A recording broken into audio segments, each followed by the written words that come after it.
everyone, a very warm welcome to today's session. Sat Sri Akal, Namaskar, Bonjour, Adab. I hope you guys are doing absolutely fine and amazingly well. बहुत स्वागत है आपका आज का most important assertion and reason questions from history के session में.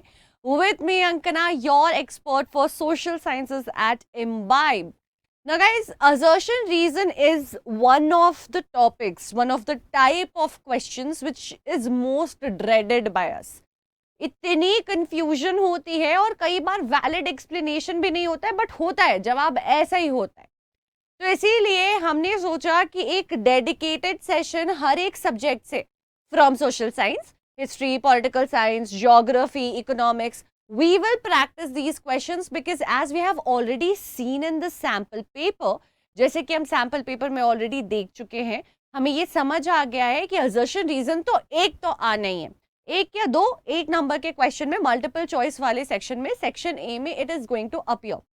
अब वैसे तो आपको लग सकता है कि यार एक नंबर के लिए इतनी फाइट क्यों मारनी है, बट अगर हम थोड़ी से प्रैक्टिस से अश्योर कर सकते हैं, अपने आप को बेटर प्रिपेयर कर सकते हैं और कहीं ना कहीं बैंक कर सकते हैं उस एक या दो क्वेश्चन के लिए जो आ सकता है assertion रीजन से, तो उसमें खराबी भी कुछ नहीं है. there's no harm in it, right?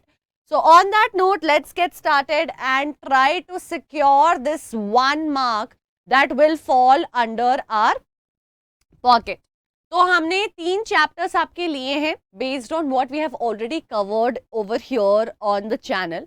हमने rise of nationalism in Europe और nationalism in India actually already पढ़ लिया है. Making of a global world is going on, so it will be relevant to you any which ways because हमने वो chapter भी शुरू कर लिया है. तो आपके लिए आप जैसे देख सकते हो कि मल्टीपल सेशंस के over multiple sessions we are going to finish that chapter. 2-3 sessions already हो चुके, so you will still be able to make sense of the questions coming from that chapter. So that is the whole idea. So let's get started with the very first chapter of history which is The rise of nationalism in Europe. कुछ questions बच्चे assertion reason में बड़े आसान लगते हैं, कुछ questions हमें बहुत ज़्यादा डिफिकल्ट लगते हैं. तो आपको टेंशन बिल्कुल नहीं लेना है यार, जैसे हो सके जो हो सके हम यहाँ पे फुल तुक्केबाजी करेंगे कि नॉर्मली किसी सवाल में हमारा अप्रोच क्या होता है नॉर्मली. ठीक है, आप आज आपको मैं एक स्टूडेंट बन करके यहाँ पे क्वेश्चंस करके दिखाऊंगी, लेकिन साथ ही साथ जब हम सोल्यूशन को एक्सप्लोर करेंगे तो उसकी करेक्ट एक्सप्लेनेशन, करेक्ट अप्रोच हमारे लिए क्लैरिफाई होती जाएगी. अब जैसे कि आप देख सकते हो एक सवाल हमारे सामने आ चुका है. अभी मैं आपको पहले एक सिंपल टिप, एक ट्रिक दे देना चाहती हूँ where you can understand that normally ideally हमारा simple standard generalised approach towards the question of assertion reasoning क्या होना चाहिए. ये एक ऐसी टिप है जो सोशल साइंस स्पेसिफिक नहीं है, ये एक ऐसी टिप है जो असर्शन रीजन क्वेश्चन के लिए आप हर एक सब्जेक्ट के अक्रॉस अप्लाई कर सकते हो. अब इसके लिए समझना क्या है कि भैया सबसे पहले असर्शन और रीजन होता क्या है. असर्शन का मतलब होता है एक basically assertive kind of statement, like more of a factual statement. तो असर्शन एक स्टेटमेंट होती है, ठीक है, यानी कि एक सेंटेंस है जो हमें कोई फैक्ट स्टेट कर रही है. रीजन ऐसे इन जनरली समझ आता है किसी चीज के पीछे की वजह होती है. So it is basically the cause behind anything. So the idea of assertion and reason समझना सबसे पहले इंपॉर्टेंट होता है. मैं जब भी ANR के क्वेश्चंस कराती हूँ हमेशा आपसे पहले यही डिस्कस करती हूँ कि असर्शन क्या होता है, रीजन क्या होता है और नॉर्मल अप्रोच हमारा क्या होना चाहिए. तो असर्शन एक रेगुलर स्टेटमेंट होता है जो असर्टिव होता है नेचर में. It's basically a fact which is given to us. ठीक है, रीजन भी एक स्टेटमेंट ही होता है वैसे तो. Reason is also a statement only, but then over here it basically is explaining you cause. Reason का मतलब होता है कि वो किसी चीज के पीछे की वजह, किसी चीज के पीछे का कॉज बता रहा हो हमें. तो अब यहाँ पे हमें क्या आइडेंटिफाई करना होता है, हमें आइडियली असर्शन और रीजन में ये आइडेंटिफाई करना होता है कि ये जो स्टेटमेंट गिवन है क्या ये रीजन उसके पीछे की वजह को, उसके पीछे के कॉज को बता रहा है. यानी कि रीजन का रोल आइडियली एक्सपेक्टेड ये होता है कि reason is suppose to explain the assertion, है ना, एक्सप्लेन दी असर्शन और अकरेंस ऑफ असर्शन और कॉज ऑफ असर्शन. आप इसको कुछ भी बोल सकते हो, उसके पीछे की वजह, उसके पीछे होने का मतलब, उसका एक्सप्लेनेशन, उसका आइडिया, रीजन का काम है असर्शन हमारे लिए क्लियर बताना, उसके पीछे की वजह बताना, ठीक है। कई बार क्या होता है कि रीजन जो है वो सेम टॉपिक से रिलेटेड होता है असर्शन के, और हमें लगता है कि यार ये तो शायद एक्सप्लेन कर रहा है, बट हो सकता है कि आपको जो रीजन दिया गया हो वो सेम टॉपिक से भले दिया जाए, but it truly is not explaining the assertion, it is just adding on an additional point about the same thing stated over here on the same topic. तो ये डिफरेंस स्पॉट कर पाना बहुत जरूरी है। एक सिंपल तुक्के वाला तरीका है जिससे असर्शन रीजन थोड़ा आसान हो जाता है, वो ये है कि असर्शन के बाद जब आप बिकॉज लगा करके रीड करते हो, ठीक है, बिकॉज, सिंस, ठीक है, ये वर्ड्स ऐसे कंजंक्शंस लगाकर रीड करो रीजन को, अगर ये पूरा स्टेटमेंट मेक सेंस करता है तो हम कह सकते हैं कि रीजन असर्शन को एक्सप्लेन कर रहा है। स्टेप 1 आपका क्या होगा जब आप असर्शन रीजन के क्वेश्चन को रिजॉल्व कर रहे हो, सॉल्व कर रहे हो? स्टेप 1 हमारा होने वाला है वेरिफिकेशन, ठीक है। स्टेप 1 हमारा क्या होने वाला है? वेरिफिकेशन होने वाला है। किस चीज को वेरीफाई करेंगे हम ये वेरीफाई करेंगे कि whether both the statements are true और नॉट, क्या ये दोनों स्टेटमेंट्स जो हमें दिए गए हैं वो हर एक तरह से फैक्चुअली करेक्ट है कि नहीं है। That is our primary goal, ठीक है।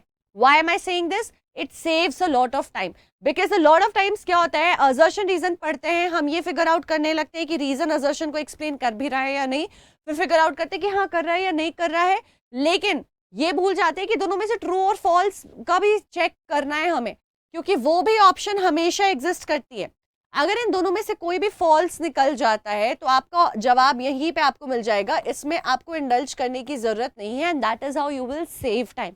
That big confusion which comes over here, whether the R is the explanation of assertion or not, that is what gets us stuck, right? वही हमें फंसा देता है सबसे ज्यादा। तो सबसे पहले आप ये चेक करना है हमें कि भैया दोनों सही है कि नहीं, दोनों गलत तो नहीं है। देखो यहाँ पे ये अनोखा सवाल इसलिए है कि नॉर्मली ऐसा गिवन होता है कि assertion is true but R is false, R is true but assertion is false, ऐसा करके है ना, कि रीजन फॉल्स है assertion ट्रू है, assertion फॉल्स है रीजन ट्रू है। यहाँ पे आप देखो दोनों ही फॉल्स है, ऐसा भी स्टेटमेंट गिवन है। तो ये सब हमें ध्यान रखना है कि पहले ये चेक कर ले कि भैया सही है या नहीं है, ठीक है। चलो अब यहाँ पे इसी बात पे हम शुरू करते हैं हमारा असर्शन रीजन का आंसरिंग, ठीक है। स्टेप 1 करने के बाद अगर आपको लगता है कि दोनों ट्रू है, तब हम यहाँ पे बिकॉज और सिंस लगाकर चेक करेंगे।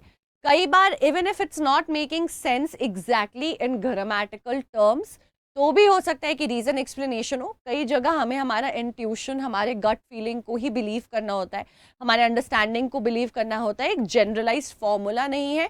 हाउएवर ये बिकॉज और सिंस वाला जो सिस्टम है, ये जो फंडा है, ये आपको in general out of let's say 10 कम से कम 6 से 7 सवालों में तो जरूर मदद करेगा, ठीक है। चलो, Conservatives believed that established traditional institutions of state and society should be preserved. Conservatives होते ही ट्रेडिशनलिस्ट्स है, उनका काम ही यही होता है कि वो मॉडर्नाइजेशन को बहुत जल्दी से ना आने दे, उसके लिए बहुत ओपन ना रहे, ट्रेडिशन, चर्च, मोनार्की इन चीज़ों में बिलीव करें। Zollverein was formed to preserve conservatism. Now the thing over here is guys, आपको पढ़ना है स्टेटमेंट को ध्यान से। वैसे तो जब मैं पूरा एक्सप्लेन कर रही थी, आई एम एक्सपेक्टिंग कि आपने ये स्टेटमेंट वैसे ही पढ़ लिया होगा ध्यान से, बट कंजर्वेटिव्स का डेफिनेशन सही लग रहा है। ज़ोल्वरीन के साथ क्या प्रॉब्लम आ रही है यहाँ पे? ज़ोल्वरीन के साथ प्रॉब्लम यह आ रही है कि ज़ोल्वरीन, हमें पता है कि एक ट्रेड यूनियन, कस्टम यूनियन बनाया गया था against the practices of customs and duties that were imposed everywhere, right? So what we understand over here is कि ज़ोल्वरीन का काम कंजर्वेटिज्म को प्रिजर्व करना नहीं था। यहाँ पे हालांकि हमें थोड़ा सा कंफ्यूज करने के लिए एक चीज दी गई है कि क्या दोनों ही फॉल्स है। हो सकता है कि उसमें मैंने कोई कीवर्ड मिस कर दिया हो, दैट इज अ पॉसिबिलिटी। तो मैं उसको दोबारा पढ़ूंगी एज अ स्टूडेंट अगर मैं आपकी जगह पे होती। पर अभी मैं क्योंकि यहाँ पे तुक्केबाजी कर रही हूँ, एक ऐसे बच्चे को दिखाऊंगी कि जो शायद इस चीज का प्रिकॉशन ना ले, उसे लग रहा है ये फॉल्स है, तो यानी कि इन दोनों ऑप्शन से तो हम परे हट चुके हैं। अब इन दोनों ऑप्शन को एक्सप्लोर करना है, तो मैं इसके साथ जाती हूँ और करेक्ट कर देती हूँ, ठीक है, सबमिट कर देती हूँ, और सोल्यूशन मेरा सही निकल भी जाता है। ये ऐसा इसलिए है क्योंकि ज़ोल्वेरीन एक यूनियन था जो प्रशिया ने बनाया था, जो कि बाद में कई सारे जर्मन स्टेट्स ने भी ज्वाइन किया. They were also highly inspired. The main motive was to uproot the tariff barriers. It was basically a union, right? It had nothing to do with conservatism. Next question. Culture played an important role in creating the idea of nation. Okay. Second statement says, weavers in Silesia had led a revolt against the contractors who supplied raw materials and gave them orders for finished textiles but drastically reduced their payments. अब ये दो statements हमें यहाँ पे दिए गए, तो कुछ सेकंड लेते हैं और ये वेरीफाई करते हैं कि क्या ये दोनों स्टेटमेंट्स सही हैं भी या नहीं. Are these statements even true or not?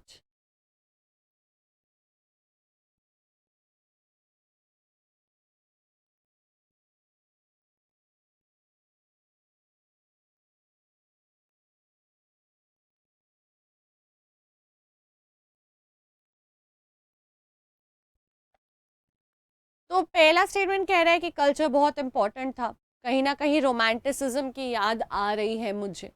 दूसरा स्टेटमेंट मुझे बता रहा है कि सिलेसिया में एक रिवोल्ट हुआ था, हमें पता है वीवर्स का रिवोल्ट हुआ था, कुछ वीवर्स मारे भी गए थे और ये जो रॉ मटेरियल के सप्लायर्स थे, कॉन्ट्रैक्टर्स थे, वो बच के निकल गए, उन्होंने अपने आप को अच्छा सही इनोसेंट भी प्रूव कर लिया था. लेकिन ये मुझे समझ आ रहा है कि अगर ये दोनों स्टेटमेंट ट्रू हैं तो इनका आपस में लेना देना एज सच नहीं है. ठीक है, तो रीजन जो है असर्शन को एग्जैक्टली एक्सप्लेन नहीं कर रही है. This is what my take on this question right now is, because both seem to be true but it doesn't look like weavers and romanticism has anything to do with each other, which in fact is actually true, जो कि actually में सही है. ठीक है, तो correct answer B होगा. दोनों ट्रू हैं लेकिन रीजन सही एक्सप्लेनेशन नहीं है. यूरोप में एक सिग्निफिकेंट पार्ट था जो रिप्रेजेंट करता था कॉन्सेप्ट ऑफ नेशन, जिसे हम रोमांटिसिज्म कहते हैं, जो एक कल्चरल मूवमेंट था जो feelings, intuition, mystical experiences over reason and science को प्रायोरिटाइज करता था. वहीं पे वीवर्स जो हैं वो इंडिपेंडेंट कॉन्ट्रैक्टर्स के अगेंस्ट एक अलग सिलेसिया में फाइट कर रहे थे, जहाँ पे कई लोग मारे भी गए because they were proven to be at fault, the weavers, which was not completely true, which shows the existence of disparity in the society. Next question आता है, Italy was divided into 7 states, of which only one was ruled by the Italian prince house. Reason says the north was under the domination of Bourbon kings of Spain. पहले क्या करेंगे, verify करेंगे. देखो यहाँ पे north लिखा है, ठीक है, यहाँ पे 7 नंबर लिखा है, तो ऐसे कुछ फैक्ट्स है जिनको चेक करना बहुत ज़रूरी है. तो आप कुछ सेकंड लोगे, इन सारी डिटेल्स को वेरीफाई करोगे, वेरीफाई करके कंक्लूड करोगे कि ट्रू है कि नहीं. अगर दोनों में से कोई भी फॉल्स मिलता है तो यहाँ पे हमारे पास ऑप्शन है, लेकिन अगर दोनों ट्रू निकलते हैं तो फिर हम चेक करेंगे कि क्या ये रीजन असर्शन को एक्सप्लेन कर रहा है, क्या ये मुझे उसे समझने में मेरी मदद कर रहा है.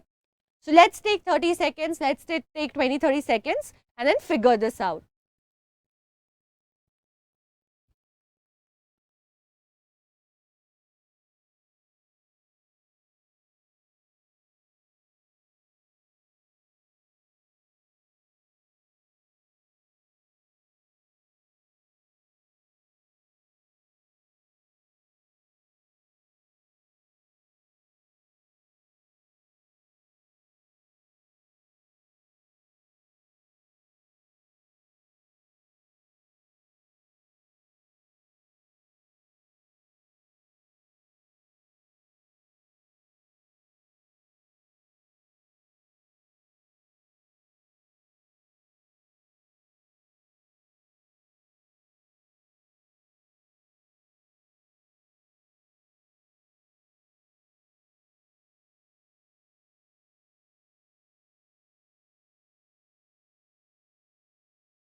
Okay guys, so we know that Italy was divided in multiple houses, जहाँ पे अलग अलग लोग अलग अलग रूल कर रहे थे. ठीक है, कहीं पे बर्बन डायनेस्टी, बर्बन किंग्स थे, ठीक है, स्पेन के कहीं पे आपका पोप के अंडर कंट्रोल में था, सिर्फ एक घराना था जो इटालियन प्रिंस के कंट्रोल में था, तो मुझे मोटा मोटा देख करके लगा कि यार ये तो सही लग रहा है। अब मैंने एज अ स्टूडेंट पढ़ाई किया, मुझे ये नहीं पता, मुझे ये पता है कि एक पोर्शन जो है वो बर्बन किंग्स ऑफ स्पेन के पास है।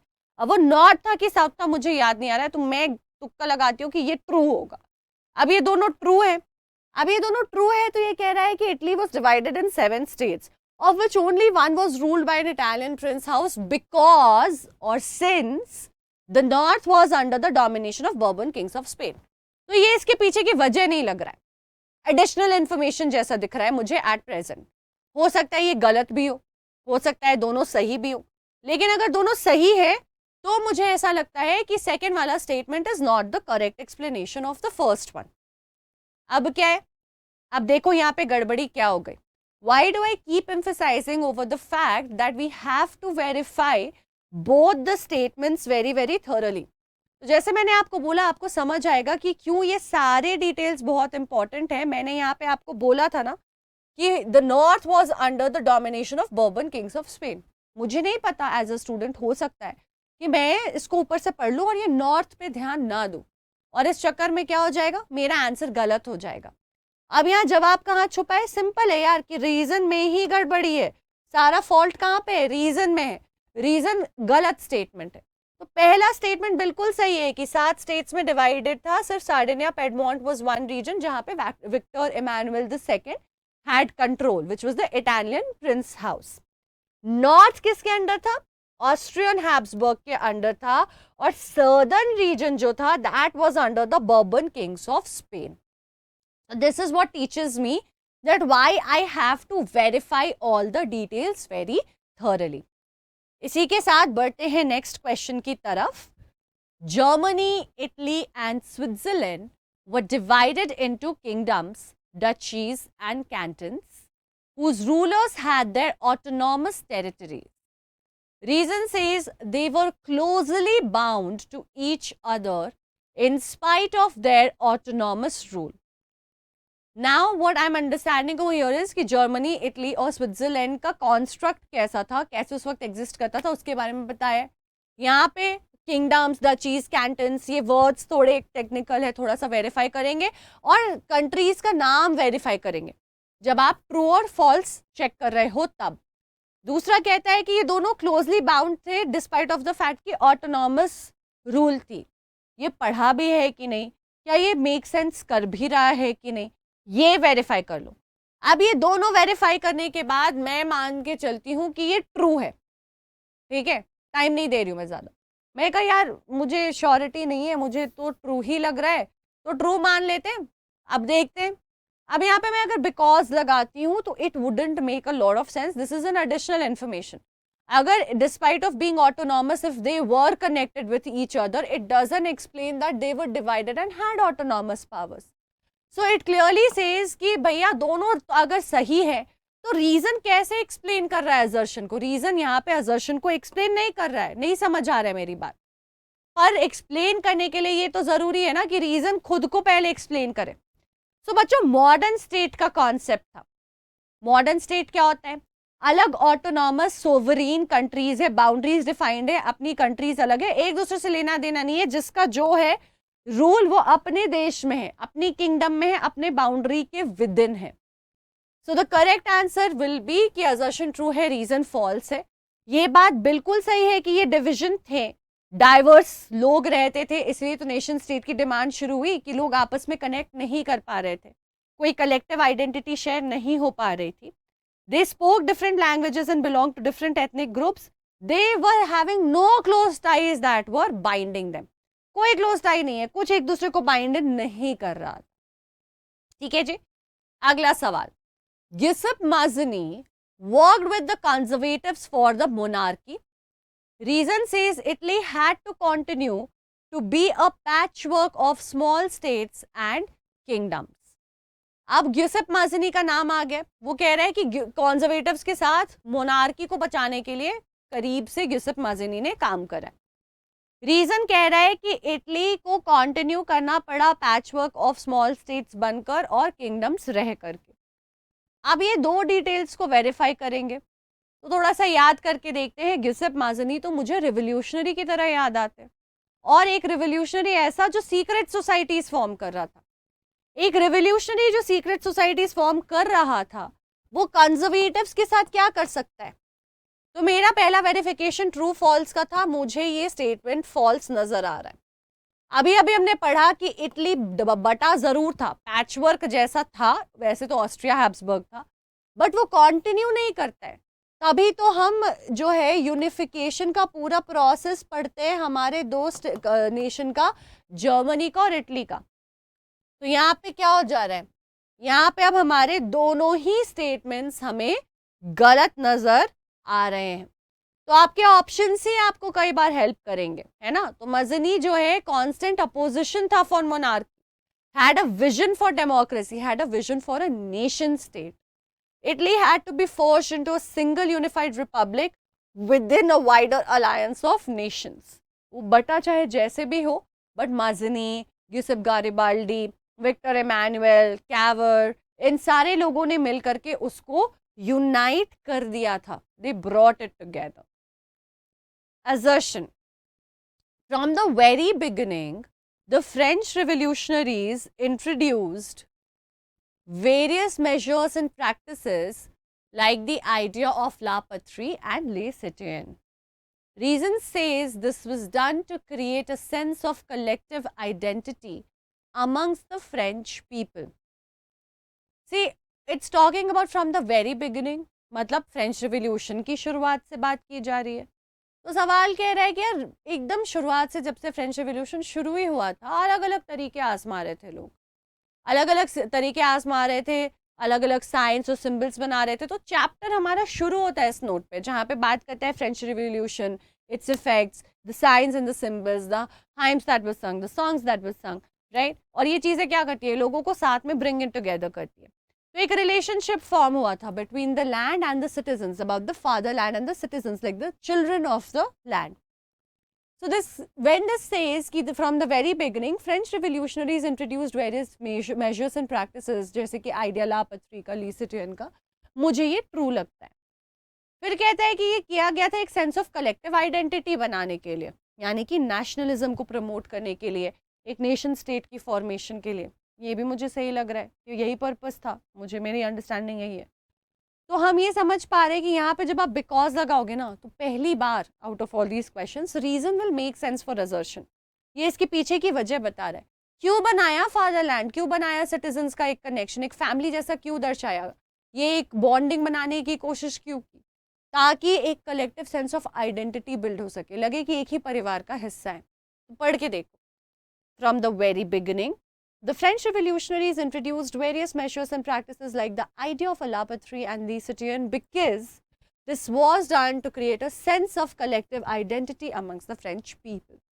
If both are true, अगर दोनों स्टेटमेंट सही हैं, जो कि मेरी अंडरस्टैंडिंग है, और अगर मुझे लगता है कि दोनों सही है और मैं बिकॉज या सिंस लगा रही हूँ, मुझे समझ आ रहा है कि ये किया गया एक सेंस ऑफ कलेक्टिव आइडेंटिटी को बनाने के लिए, और ये मेरा जवाब सही हो गया.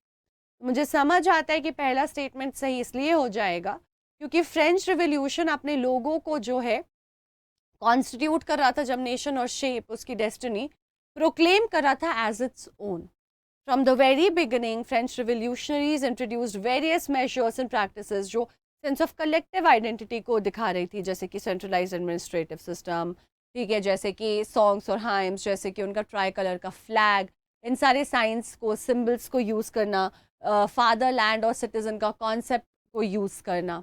ठीक है, चलिए अब इसी के साथ बढ़ते हैं हमारे नेक्स्ट चैप्टर की तरफ, जो है नेशनलिज्म इन इंडिया. इससे कुछ सवाल करेंगे हम. तो पहला सवाल मेरा आता है कि इन 1917 में गांधी जी ने ऑर्गेनाइज किया satyagraha to support the peasants of Kheda district of Gujarat. यहाँ पे 2-3 चीजें आ गई हैं. डेट आ गया है, ऑर्गेनाइजर का नाम आ गया है, इवेंट का नाम आ गया है, जगह का नाम आ गया है. सब वेरीफाई करना पड़ेगा आपको ट्रुथ देखने के लिए. हो सकता है डेट गलत हो सकता है डेट के साथ इवेंट की जगह गलत हो, कुछ भी गलत हो सकता है, कुछ भी एरर हो सकता है जो कि कंफ्यूज कर देगा हमें. तो बहुत टीडियस तरीके से, बहुत केयरफुली हर एक डिटेल को आप यहाँ पे करोगे वेरीफाई. रीजन कह रहे हैं peasants were affected by crop failure and the plague epidemic. They could not pay the revenue and were demanding that revenue collection should be relaxed. सबसे पहले आइडेंटिफाई करेंगे पढ़ करके ध्यान से कि क्या ये दोनों स्टेटमेंट्स ट्रू हैं या नहीं है।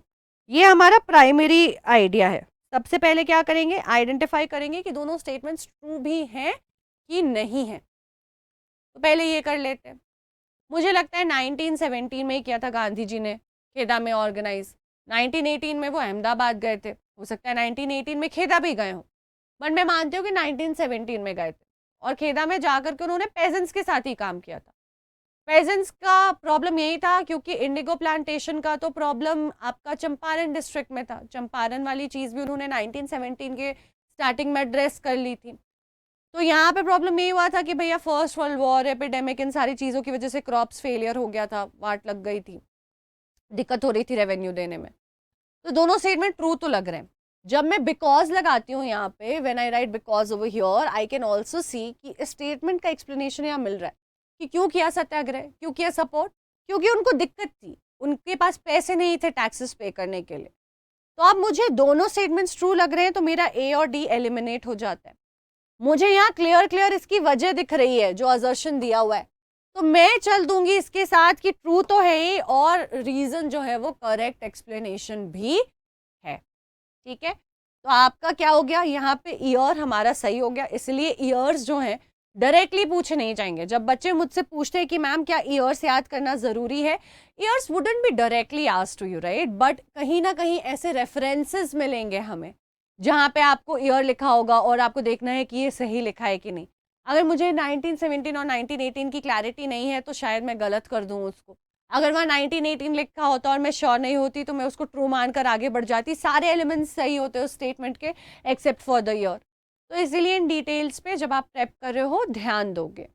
ठीक है जी, okay. In Awadh the peasants were led by Alluri Sitarama Raju. Reason कहता है movement here was against the Oudh Kisan Sabha. ठीक है, तो अवध में पेजेंट्स की मूवमेंट होती है, हमें याद है मूवमेंट ऑफ पेजेंट्स जब हमने नॉन कॉपरेशन मूवमेंट के अंदर स्ट्रैंड में पढ़ा था, तो हमें पता है कि अवध में मूवमेंट होती है। लेकिन अलूरी सीताराम राजू करते हैं, ये मुझे थोड़ी अटपटी बात लग रही है क्योंकि मुझे ऐसा याद आ रहा है that he belong to the tribal community, which probably means that this movement was not led by him but Baba Ramchandra and also some capacity, actually great capacity में जवाहरलाल नेहरू। तो ये तो फॉल्स हो गया, पर ये स्टेटमेंट कह रहा है असर्शन ट्रू है, तो ये ऑप्शन मेरा है नहीं, बट इनमें से एक फॉल्स है। तो अब ये स्टेटमेंट रह गया मेरे पास जो मुझे ये भी समझा रहा है कि ये स्टेटमेंट भी गलत ही होगा। तो आप सीधा जाके आंसर सिलेक्ट भी कर सकते हो, बट अगर मन है और टाइम देने का कि मूवमेंट यहाँ जो है औध किसान सभा के अगेंस्ट थी, यार औध किसान सभा तो खुद एक रिप्रेजेंटेटिव बॉडी थी, रिप्रेजेंटेटिव ऑफ द पेजेंट्स, है ना। पेजेंट्स के लिए ये क्या कर रही थी, आपकी रिप्रेजेंटेशन कर रही थी अगेंस्ट द ब्रिटिशर्स। तो इसके अगेंस्ट कैसे हो सकती है, इसके साथ हो सकती है। तो इसीलिए ये वाला स्टेटमेंट भी मुझे गलत लग रहा है और दोनों स्टेटमेंट्स को अब मैं गलत मार्क करके बढ़ूंगी आगे। और हमने एक्सप्लेनेशन देख लिया है कि बाबा रामचंद्र जो एक इंडेंजर्ड लेबरर खुद थे, एक सन्यासी थे, उन्होंने स्टार्ट किया था औध किसान सभा को, जिसकी मदद से अवध वाले रीजन में, नॉर्दर्न आपके यूपी वाले रीजन में जो है और in and around Jawaharlal Nehru की मदद से पेजेंट्स लड़ाई कर पा रहे थे, उनके लिए वही सहारा था। तो दोनों ही स्टेटमेंट यहाँ पे गलत। नेक्स्ट क्वेश्चन आता है कि जब साइमन कमीशन आता है इंडिया में, it was greeted with the slogan go back Simon. Reason कहता है कि this happened as Mahatma Gandhi was on Dandi march during that time. Funny है ये क्योंकि काफी आसान है, पर आसान तब लगेगा जब हमारे लिए डेट्स की क्लैरिटी हमारे पास होगी। डांडी मार्च जो है बच्चे वो साइमन कमीशन के बाद होता है। डांडी मार्च कौन से ईयर में होता है हमारा, 1931 में। तो यहाँ पे मुझे क्या समझ आ रहा है कि साइमन कमीशन जब आया था और साइमन कमीशन को बोला गया कि आप जो है वापस जाओ, आपकी यहाँ पे हमको जरूरत नहीं है। क्यों बोला गया था, तो ये स्टेटमेंट सही है। पहले तो ये समझ लेते हैं कि this statement is absolutely correct that when they came, they were welcomed with black flags everywhere and they were said to go back. The reason behind this was क्योंकि ये कमीशन का काम था कुछ ट्रांसफॉर्मेटिव पॉलिसीज बनाना, transformation करना for betterment constitutionally, but एक भी Indian involve नहीं था. This was happening in 1927. ठीक है. डांडी मार्च जो है बच्चे वो हमारा शुरू होता है कहानी 12 मार्च से. 12 मार्च से शुरू होता है. 12 मार्च से कौन से ईयर में शुरू होता है? 1931 लिख दिया मैंने, ये 1930 हो जाएगा. ठीक है. तो अब ये दोनों में साल का बहुत ज़्यादा फर्क है, काफ़ी ज़्यादा डिफरेंस है, यानी कि रीज़न यहाँ पे मुझे फॉल्स लग रहा है, असर्शन की बात सही है. तो मैंने लगाया और ये सही हो गया. तो 11 मार्च 1930 को शुरू होता है डांडी मार्च.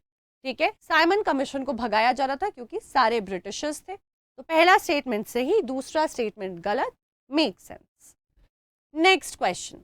Gandhi ji entered into Gandhi-Irwin Pact on 5th of March of 1931. Ghaffar Khan and Jawaharlal Nehru were both put in jail.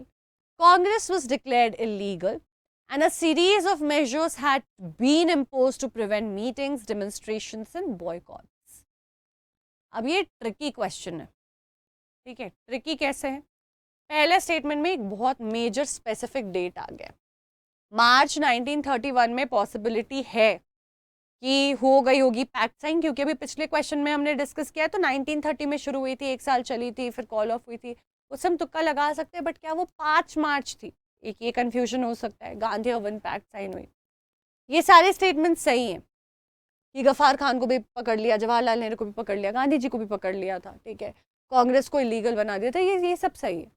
पर क्या ये इसके पीछे का रीजन है Gandhi ji entered into this pact because all of this had happened? Possibly yes. Gandhi ji इस situation को avoid करना चाहते थे. तो अगर ये दोनों स्टेटमेंट ट्रू है तो रीजन मुझे यहाँ पे एक्सप्लेनेशन लग रहा है. अभी काफी कंफ्यूजिंग है क्योंकि हो सकता है ये एक्सप्लेनेशन लग रहा हो बट ये एग्जैक्टली इसका एक्सप्लेनेशन हो नहीं. हो सकता है उन्होंने इसलिए कॉल ऑफ किया हो क्योंकि और जो डिटेलिंग है उसको समझने में हमें कहीं ना कहीं कंफ्यूजन हो रही हो. जैसे कि he called it off and signed the pact because it was because it was basically a problematic situation where a lot of people were committing violence and a very strong action was taken by the British government. ये सारी चीज़ें हमको समझ आती हैं. तो correct answer यहाँ पे क्या हो जाएगा? With the signing of Gandhi-Irwin Pact, Gandhi ji consented to participate in the Round Table Conference. ये प्राइमरी कंडीशन थी. नेगोशिएशंस ब्रोक डाउन होते, गांधी जी वापस आते हैं और जब वापस आते हैं तब वो देखते हैं कांग्रेस को इलीगल बना दिया है. ठीक है. गफ्फार खान, जवाहरलाल नेहरू को जेल में डाल दिया है. So all of these things that he notices is after that. Okay. One last question will do before we get done with the session. Rich peasants became enthusiastic supporters of the civil disobedience movement, organizing their communities and at times forcing reluctant members to participate in the boycott programs. ठीक है. Cerium से सवाल है हमारा. Reason कहता है however they were deeply happy when the movement was called off in 1931 with revenue rates being lowered. तो rich pageants जो है वो बड़े खुश होकर के सीडीएम में पार्टिसिपेट करते हैं. हमको पता है एनसीएम का सक्सेस उसके पीछे का बहुत बड़ा रीजन रहता भी है. ठीक है. फिर कहता है कि कई बार जो मेंबर्स थे वो रिलक्टेंट थे to participate in the boycott programmes. कई बार हिचकिचाते थे because organizing the communities and at times forcing those people. तो ऑर्गेनाइज कर रहे थे कम्युनिटी को. जो लोग नहीं भी मान रहे थे, थोड़े से हिचकिचा रहे थे, उनको भी लेकर आ रहे थे कि अरे यार टेंशन क्या है, आ जाओ करो चलो करते हैं. रीजन कहता है कि they were deeply happy when the movement was called off in 1931 with revenue rates being lower. तो 1931 में जब ये सीडीएम एंड पे आता है, जब ये मूवमेंट एक्चुअली खत्म होता है, तो खुश थे कि हाँ चलो अच्छा हो गया, क्योंकि उनको जो रेवेन्यू रेट्स थे, जो टैक्सेस के रेट्स थे, वो नीचे ड्रॉप कराने थे और वो ड्रॉप हो जाते, वो सच में नीचे गिर जाते. बट बच्चे हमें अच्छे से पता है कि सीडीएम तो सक्सेसफुल हुआ ही नहीं था. बीच में उस मूवमेंट को कॉल ऑफ कर दिया गया था. गांधी अर्विन पैक्ट साइन किया गया था। और जब गांधी जी वापस आते हैं दोबारा मूवमेंट उनको लॉन्च करना पड़ता है, क्योंकि वो देखते हैं कि ब्रिटिशर्स ने जो भी प्रॉमिस किया है उनमें से कुछ भी फुलफिल नहीं हुआ है। None of that has been fulfilled. For that matter Congress को इलीगली ठहरा दिया था। ठीक है, तो ये तो हमको समझ आता है कि कोई रेवेन्यू का रेट लोअर नहीं हुआ था, इसीलिए रिच पेजेंट्स ने दोबारा इस मूवमेंट को ज्वाइन भी नहीं किया। दे क्लियरली सेड कि भैया जब आपने पहली बार मूवमेंट को कॉल ऑफ किया, हमारी चीज़ें अचीव नहीं हुई थी, आपको इस चीज़ से फ़र्क नहीं पड़ा, तो अब हम टेंशन क्यों लें, अब हम चिंता क्यों करें, हम भी नहीं चिंता करेंगे, हम नहीं बन रहे इसका हिस्सा। ठीक है, अब यहाँ पे क्वेश्चन आता है कि वो ऑर्गेनाइज करते थे कम्युनिटीज़ को और फोर्स भी करते थे रिलक्टेंट मेंबर्स को to participate in boycott programmes. Now I am not sure this is true और not, and now confusion has been created, क्योंकि एक कह रहा है कि ए ट्रू है, आर फॉल्स है, आर फॉल्स इसकी मुझे श्योरिटी है। अब दोनों फॉल्स है कि नहीं मुझे नहीं पता, बट ऐसा मैंने पढ़ा नहीं है, तो मैं ऐसा मान कर चलती हूँ कि मुझे श्योरिटी नहीं है कि लोगों को फोर्स किया जा रहा था कि नहीं, मैं ऐसा टिक कर देती हूँ कि दोनों फॉल्स है। अब मुझे क्या समझ आया बच्चे? नेचुरली देखो, आप जो है फोर्स कर ही रहे थे लोगों को, जो रिलक्टेंट भी थे, जो नहीं भी पार्टिसिपेट करते थे, उनको इंकरेज भी करते थे। तो सारे लोगों को लेकर के आया जा रहा था कि भैया आओ करो participate, let's be a part of this together. So pageants were deeply disappointed when CDM happened, called off, was called of. कोई रेट्स रिवाइज नहीं हुए थे और वो इतने एक्टिवली पार्टिसिपेट कर रहे थे, तो उनको बहुत उम्मीद थी कि थोड़ा बेटर होगा। इसीलिए असर्शन ट्रू हो जाता है, क्योंकि मोटा मोटा सब लोग एक दूसरे को इंकरेज करके लेके आ रहे थे, इसलिए असर्शन ट्रू है। रीजन यहाँ पे इसीलिए फॉल्स हो जाता है। ठीक है, तो अब इसी के साथ will actually pause the session over here. There are few more questions which we are suppose to do, which will be doing, जहाँ पे हम ग्लोबल वर्ल्ड की भी बात करेंगे। ऐसे और सेशंस आपके लिए मैं लेकर आ रही हूँ इम्बाइब के ऐप पे, which is absolutely free. You just have to register yourself, and as you were looking at the questions while I was doing it, quizzes में मैं जैसे पार्टिसिपेट कर पा रही थी, आप भी कर पाओगे। It will be very interactive session, you will be also able to directly connect with me during the sessions and talk to me, get your doubts resolve etcetera. So please make sure that you do connect get yourself registered on the app. अपने आप को register कर लो, free है, सिर्फ आपको account बनाना है, अपना goal select करना है और क्लासेस के लिए रजिस्टर करके यू कैन गेट स्टार्टेड। पूरा स्केड्यूल विजिबल होता है। And do not forget to check out the Imbibe lens app, it's truly amazing. You just have to install it on your phone, you don't have to pay any price for it. Camera से किसी भी चीज़ को scan करो, किसी भी picture को scan करोगे तो उसके अपने आप जो हाइलाइट्स है, कीवर्ड्स है, नेमिंग्स है, नेम टैग्स है, वो आ जाएंगे। उनके ऊपर टैप करके आप और डिटेल में पढ़ सकते हो। किसी टेक्स्ट को भी स्कैन कर सकते हो और उस टेक्स्ट के भी जो कीवर्ड्स है वो भी हाईलाइट हो जाएंगे उसी के साथ। And do not forget to connect with us on our Telegram channel, because that is one point stop where we actually come together, give you all the updates, information, schedule, class, सारी चीज़ों का information जो आपको यहीं पे कच्चा चिट्ठा मिलेगा। और ये वो जगह है जहाँ पे हम डायरेक्टली आपसे कनेक्ट कर पाते हैं। तो प्लीज़ मेक श्योर कर लीजिए कि आप या तो इस लिंक को या तो इस QR कोड को यूज़ करके हमसे कनेक्टेड हो जा रहे हैं। So with this, guys, I'm gonna say hasta la vista, bye-bye, ciao, have a great time, take good care of yourselves. I hope these assertion reason questions helped you. We'll bring in few more questions, history का एक और chapter करके, एक और chapter को include करके, making of global world और हम industrialization या print culture सब मिल करके साथ में करेंगे। हम एक overall mixture of ANR भी करेंगे, जहाँ पे हम पूरे social science को cater करेंगे। So you don't have to worry. Keep practising, काफ़ी सारी लर्निंग हमें मिली, पॉसिबल मिस्टेक्स के एवेन्यूज कहाँ क्रिएट हो सकते हैं उसकी क्लैरिटी मिली। So on that note I am just gonna say bye to you guys, take good care of yourself and your love ones. बहुत जल्दी मिलेंगे, make sure to stay subscribe, do not forget to like the video if you it helped you, and do tell me in the comment section what else would you like me to bring which will help you with your prep. So till the next time we meet, keep imbibing. Keep imbibing. We believe in you.